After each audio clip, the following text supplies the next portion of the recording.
Good morning children. सबसे पहले आप सभी बच्चे अपना अटेंडेंस बना लेंगे रोज़ की तरह जैसे आप बनाते हैं।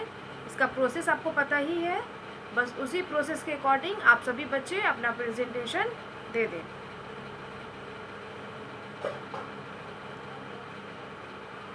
सभी बच्चे नोटबुक ओपन कर लेंगे एसएसटी का, और नोटबुक आप ओपन करने के बाद जो भी आपने कल लिखा, अगर आपने देखा होगा पेज में जो कल हमारी पढ़ाई हुई थी, कल दैट मीन्स की सैटरडे को, तो हमने जो लिखा था नोटबुक में, जो एक्टिविटी की थी, अगर उस पेज में स्पेस है ना, आप जानते हैं कितना 3 लाइन से ज़्यादा लाइन है तो उसी में लिखिएगा, नहीं तो नेक्स्ट पेज का इस्तेमाल कीजिएगा। लेकिन हाँ, आज जो मैं लिखाने जा रही हूँ वो अगर आधा पेज बच भी रहा है तो छोड़ दीजिए, न्यू पेज से सारे बच्चे लिखेंगे आज, ओके? क्योंकि आज हम मैच द फॉलोइंग देंगे, तो match the following new page से ही लिखेंगे तो ज़्यादा बेहतर है, ताकि उसे मैच करने में आसानी हो, ओके? तो आप सभी बच्चे अपनी नोटबुक है ना ओपन कीजिएगा, और आधा पेज वाला अगर आपने सैटरडे को लिखा उस पेज में जगह है तो उसे छोड़ दीजिए, जगह बच रहा है तो भी उसे छोड़ दीजिए। आप सभी बच्चे न्यू पेज में लिखिएगा, क्योंकि हम आज मैच द फॉलोइंग करेंगे, और मैच द फॉलोइंग में हम, क्योंकि मैच वर्ड रहता है कॉलम ए कॉलम बी, वो है ना, कॉलम ए को कॉलम बी से मैच करना होता है, उसमें प्रॉब्लम हो जाती है, अगर दूसरे पेज में रहेगा, आधा पेज में रहेगा तो दिक्कत हो जाएगी, ओके? इसलिए सारे बच्चे क्या करेंगे, न्यू पेज से लिखेंगे। दूसरी बात कि आपकी राइटिंग कैसी होनी चाहिए, neat and clean hand writing होनी चाहिए, ओके? और मैंने आपको होमवर्क दिया था सैटरडे को, ट्रू और फॉल्स था, है ना, जो हमने लिखा था, और हमने कहा था ट्रू और फॉल्स में उसका जवाब देना है, और उस चीज़ को मैंने रिमेंबर बोला था कि करने के लिए। तो मैं उम्मीद करती हूँ कि आप सभी बच्चे रिमेंबर किए होंगे, क्योंकि आपको सैटरडे को वो चीज़ लिखाया गया, सैटरडे को पूरा टाइम मिला, संडे को पूरा टाइम मिला, है ना? तो आप सभी बच्चे से मेरी यही रिक्वेस्ट है, और उम्मीद भी मैं करती हूँ कि आप सभी बच्चे जो भी आपको होमवर्क मिलता है रिटेन करने के लिए या रिमेंबर करने के लिए, आप सभी बच्चे उसे कर रहे होंगे, और करनी भी चाहिए। जो कर रहे हैं बहुत अच्छा, वेरी गुड, और जो नहीं कर पा रहे हैं उनसे मेरी रिक्वेस्ट है कि वो अपने पढ़ाई पे ध्यान दें। जैसे स्कूल रोज़ आते थे और रोज़ पढ़ते थे, उसी तरीके से घर बैठ के भी ऑनलाइन क्लासेस का, है ना, फ़ायदा उठाएं और अपनी पढ़ाई को जारी रखें। क्लियर? चलिए मैं लिखना शुरू करती हूँ। सभी बच्चे तो नोटबुक ओपन करेंगे, न्यू पेज से लिखेंगे। न्यू पेज से लिखने के बाद है हेडिंग लिखना है मैच दी फॉलोइंग।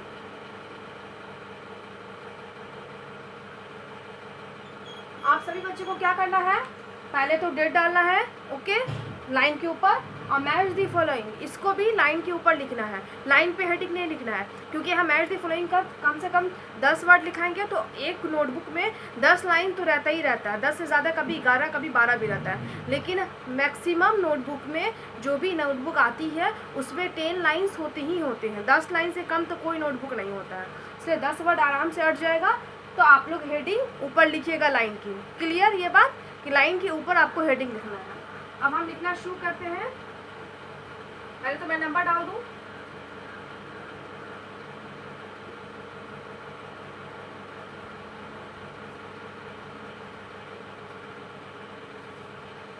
ओके, ये हमारा नंबरिंग हो गया।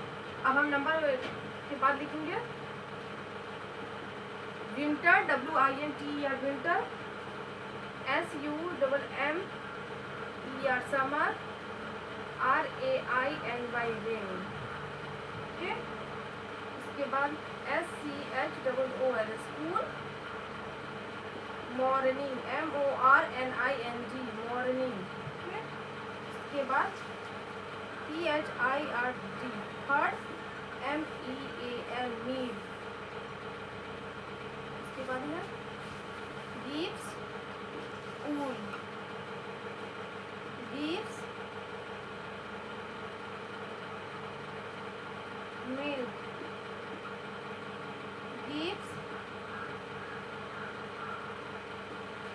एग्स, उसके बाद है कैरी,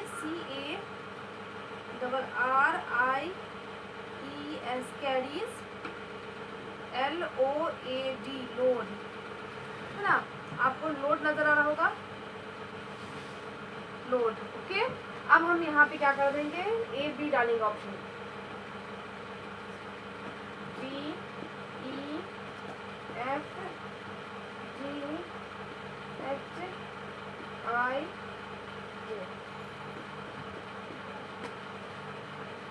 जैसे मैंने यहाँ लिखा, आप सभी बच्चे ध्यान दीजिए, मैच द फॉलोइंग और डेट लाइन के ऊपर लिखिएगा, फर्स्ट लाइन से ही शुरू कीजिएगा, नंबर डाल दीजिएगा पहले एक साइड में 1 2 3 4 5 6 7 8 9 10। दैट मीन्स कि ये कॉलम ए हो गया, उसमें विंटर लिखा हुआ है, समर लिखा हुआ है, rainy, school, morning, third meal, gives wool, gives milk, gives eggs, carries load. Okay, अब हम यहाँ पे कॉलम बी का ऑप्शन लिखेंगे, मतलब इधर वाले वर्ड का उधर वाले वर्ड से मैच करने वाला लिखेंगे कि हमें किससे मैच करना है।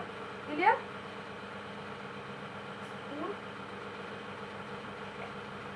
है ना, uniform, breakfast, BREAKFAST, breakfast, DINNER, dinner, WOOLLEN, woolen, CLOTHES, clothes, summer, COTTON, cotton, CLOTHES, clothes, RAINCOAT, raincoat, COATS, coats, raincoats,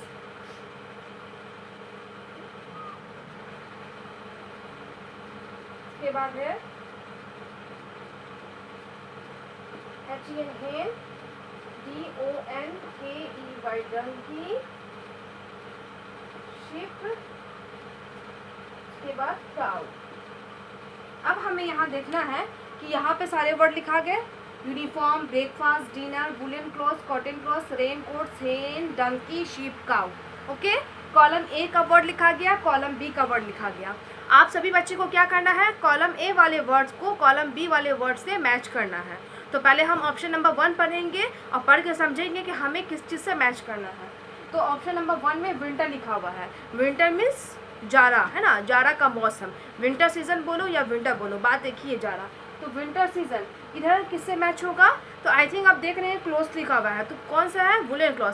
तो विंटर सीजन में हम कैसे कपड़े पहनते हैं, तो वुलन क्लॉथ, है ना, यानी कि ऊनी कपड़े पहनते हैं, हम मैच कर देंगे इस तरीके से एरो करके। अब है समर, समर मीन्स गर्मी, है ना, जो कि अभी गर्मी का मौसम, गर्मी का ऋतु चल रहा है।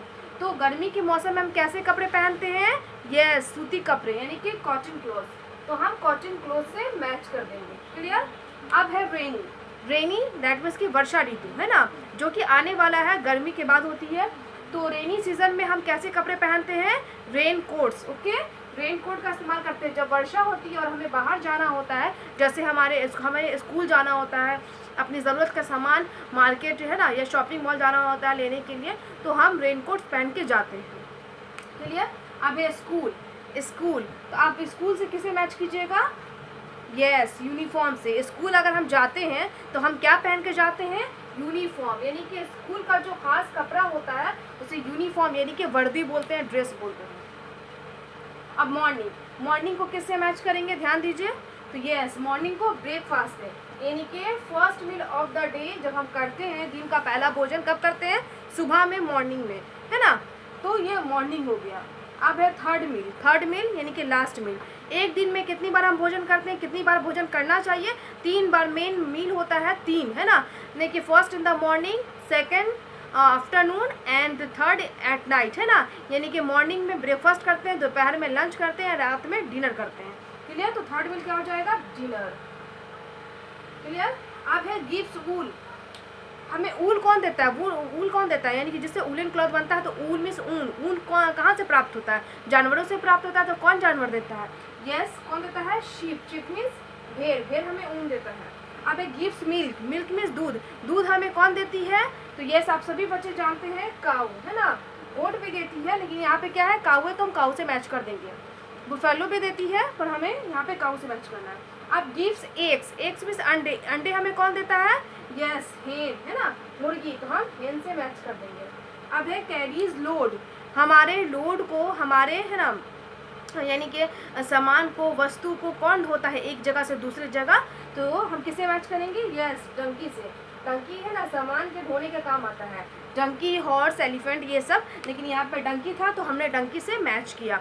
आप देख रहे हैं ना, मैच हो गया। इसी तरीके से आप सभी बच्चे बनाइएगा, हालांकि ये चीज़ आप बना सकते थे, लेकिन मैंने आपको बना के बता दिया कि विंटर को हमने वुलन क्लॉथ से मैच किया, समर को कॉटन से, रेनी को रेन कोट, स्कूल को uniform, morning breakfast, third meal dinner, gives wool sheep, gives milk cow, gives eggs hen, gives load donkey. ये हमारा आज का कंप्लीट हो गया CW। आप सभी बच्चे, जैसे मैंने पहले ही लिखने से पहले मैं डेली बताती हूँ लिखने का तरीका, आप सभी बच्चे ने नोटबुक ओपन किया। मैंने कहा कि आप न्यू पेज से प्रीवियस यानी कि चैप्टर सैटरडे को जो आपने लिखा ट्रू फॉल्स, उसमें पेज बचा, उसमें नहीं लिखना था, आपको न्यू पेज से लिखना था और हेडिंग को लाइन के ऊपर लिखना था, यानी कि लाइन से जो ऊपर वाला जो पेज होता है, पेज में जो सबसे ऊपर होता है डेट और हेडिंग को साथ में लिखना था और फर्स्ट लाइन से स्टार्ट करना था 1 to 10 तक। एक नोटबुक में कम 10 लाइन तो होती ही होती है ना, 10 लाइन्स। तो आप इसी तरीके से लिखिएगा और बीच में ऐसे गैपिंग होना चाहिए। जैसे मैंने एक तरफ डेट 1 2 डाल के विंटर, समर, रेनी, स्कूल, मॉर्निंग ये सब लिखा, दूसरी तरफ ABCD का ऑप्शन डाला, उसके बाद ये सारे वर्ड लिखे। इधर का सभी कैपिटल अक्षर और इधर का सभी स्मॉल है ना, स्मॉल लेटर स्मॉल अक्षर है। तो आप सभी बच्चे इस बात का ध्यान देंगे और बीच में गैप रखिएगा, जगह अच्छा खाली रखिएगा। नोटबुक के एक साइड आप ये कॉलम में लिखिएगा, नोटबुक के दूसरी साइड कॉलम भी लिखिएगा। बीच में जगह होना चाहिए ताकि आप मैच करें तो दिखने में सुंदर हो। ये नहीं कि आप इसको सटा के यहीं पे लिख दें और नोटबुक में उतना जगह छोड़ दें, वैसा नहीं। बीच में स्पेस छूटा होना चाहिए। जैसे मेरा बीच में कितना सारा जगह छूटा है, तब ना हमने मैच किया तो ये नीट एंड क्लीन लगा। इसी तरीके से आप सभी बच्चे इसको नोट कीजिएगा। ओके, ये तो हुई CW की बात। आज मैं आपको कुछ होमवर्क देना चाहती हूँ, जो होमवर्क रिटन है और आपको उसे है ना कंप्लीट करना है। तो ये CW नोट करने के बाद आप वो होमवर्क नोट कीजिएगा। ओके, और वो होमवर्क में क्या है तो वो आप देख लेते हैं।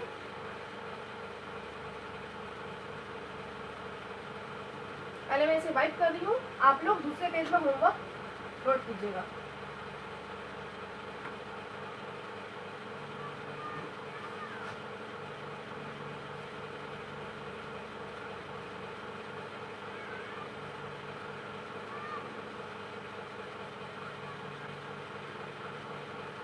सबसे पहले तो आप रिमेंबर डालिएगा, क्योंकि दूसरे पेज से लिख रहे हैं तो लाइन के ऊपर ही लिखिएगा रिमेंबर, जैसा आप लिखते हैं। और हेडिंग लाइन पे लिखिएगा, राइट देयर हिंदी मीनिंग। आपको राइट देयर हिंदी मीनिंग करना है ना, यानी कि आपको कुछ वर्ड दिए रहेंगे, उस वर्ड्स का आपको हिंदी मीनिंग लिखना है। दैट मीन्स की वर्ड मीनिंग। ओके, तो हम वर्ड देते हैं, ज़्यादा नहीं है, बहुत इजी वर्ड है। फूड, पीपुल,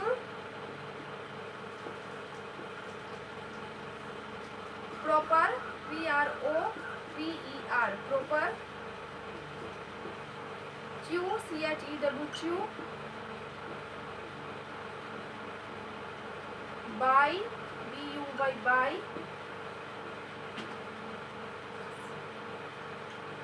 WELL, वेल,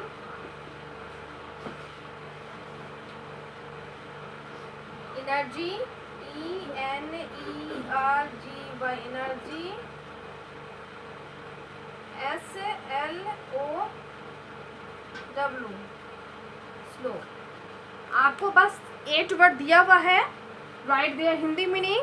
आपको इस 8 वर्ड का हिंदी मीनिंग लिखना है, फूड का हिंदी मीनिंग। तो आप सभी बच्चे जानते हैं, मैं एक एग्जांपल में बता देती हूँ। फूड मीन्स भोजन होता है, तो आप फूड का भोजन लिख देंगे। उसी तरीके से पीपल की मीनिंग लिखेंगे, प्रॉपर की मीनिंग लिखेंगे, च्यू का मीनिंग लिखेंगे, बाई का मीनिंग लिखेंगे, वेल का मीनिंग लिखेंगे, एनर्जी का मीनिंग लिखेंगे एंड स्लो का मीनिंग लिखेंगे। सभी बच्चे स्पेलिंग लिखा हुआ है, बस इस वर्ड का आपको हिंदी मीनिंग होमवर्क में लिखना है। और लिखने के बाद आपको क्या करना है, रिमेंबर। तो आपका होमवर्क क्या हो जाएगा, रिमेंबर, है ना। ये काम आप सभी बच्चे को करना है। क्लियर? तो ये आपका होमवर्क है ना। Make and remember from notebook. Notebook में आपको बनाना है एंड आपको और रिमेंबर करना है। डू या मेक जो भी है, तो do and remember from notebook. Notebook में लिखना भी है, करना भी है एंड नोटबुक से याद भी करना है। क्लियर? तो ये काम आप सभी बच्चे को कर लेना है। तो आज हम इतना ही रहने देते हैं। CW में हमने मैच दी फ्लोइंग किया, HW में हमने आपको क्या दिया कि राइट देयर हिंदी मीनिंग, यानी कि कुछ वर्ड लिखा हुआ है, उस वर्ड का आपको हिंदी मीनिंग लिखना है। यानी कि उसका अर्थ लिखना है। जैसे आपको वर्ड मीनिंग लिखाया जाता था उसी तरीके से वर्ड दिया हुआ है, आपको मीनिंग लिखना है। आप ये सभी बच्चे ये काम कर लेंगे। और इसे हम चेक कैसे करेंगे, तो मैं जो वर्ड आज दी हूँ कल मैं उस वर्ड का मीनिंग लिख दूँगी, आपने जो लिखा होगा उसे मैच कर लीजिएगा, या फिर है ना, क्योंकि एक शब्द का बहुत सारा मीनिंग हो सकता है, उसमें कोई दिक्कत नहीं है। आप लिखिएगा, मैं कम से कम दो मीनिंग सारे इसका लिख दूँगी और आप मैच कर लीजिएगा, मिला लीजिएगा। और किसी किसी वर्ड का तो कॉमन मीनिंग होता है जो सभी इंसान जानते हैं, ओके। या आपको एक्स्ट्रा भी जानना होगा तो आप इसको जान लीजिएगा, कोई दिक्कत नहीं। इसी तरीके से हम चेक कर लेंगे और आपको याद करना है। अब मैं क्लास को एंड करती हूँ और हर दिन क्लास के एंड में मैं एक आपको गुड हैबिट टिप देती हूँ जो कि आपको हमेशा फॉलो करना होता है ना। और मैं उम्मीद करती हूँ कि आप सभी बच्चे अभी तक पहले दिन से, फर्स्ट डे से आपने जो भी गुड हैबिट सीखा उसे आज तक फॉलो करते आ रहे हैं और आगे भी फॉलो करेंगे, ओके। ये सभी बच्चे से मेरी रिक्वेस्ट है और मैं सभी बच्चे से ये उम्मीद लगाती हूँ, ओके। तो ये बात का आप ध्यान दीजिए। चलिए मैं अपना गुड हैबिट टिप बताती हूँ आज के लिए क्या है ना। कीपिंग योर सिटी क्लीन, है ना। सिटी, विलेज, एरिया, आप जहाँ पे रहते हैं अपने सिटी यानी कि अपने शहर, गांव, अपने क्षेत्र को क्या करें, साफ़ सफाई कैसे करें, उसके लिए गुड हैबिट टिप है। तो ये है, do not scribble on the walls, public places, और है ना क्या कहते हैं, पब्लिक प्रॉपर्टीज़। बोल रहा है कि आपको कॉमन प्रॉपर्टीज़, आपको स्क्रेबल, वॉल, दीवार में खरोचना नहीं है, ना ही अपने नाखूनों से, ना ही किसी शार्प ऑब्जेक्ट से, ओके। ना ही अपने घर के दीवार को, ना ही स्कूल के दीवार को। पब्लिक प्लेसेस वो हो गया जैसे पार्क हो गया, गार्डन हो गया, मॉल हो गया, थिएटर हो गया, रेस्टोरेंट हो गया, जहाँ पे सभी लोग आते जाते हैं और अपनी सुविधा की चीज़ें करते हैं। या कॉमन प्रॉपर्टीज़ जिसमें आपका भी हक है, दूसरे लोगों का भी हक है। इन सारी जगहों को आपको ख़राब नहीं करना है, खरोचना नहीं है, स्क्रैबल नहीं करना है।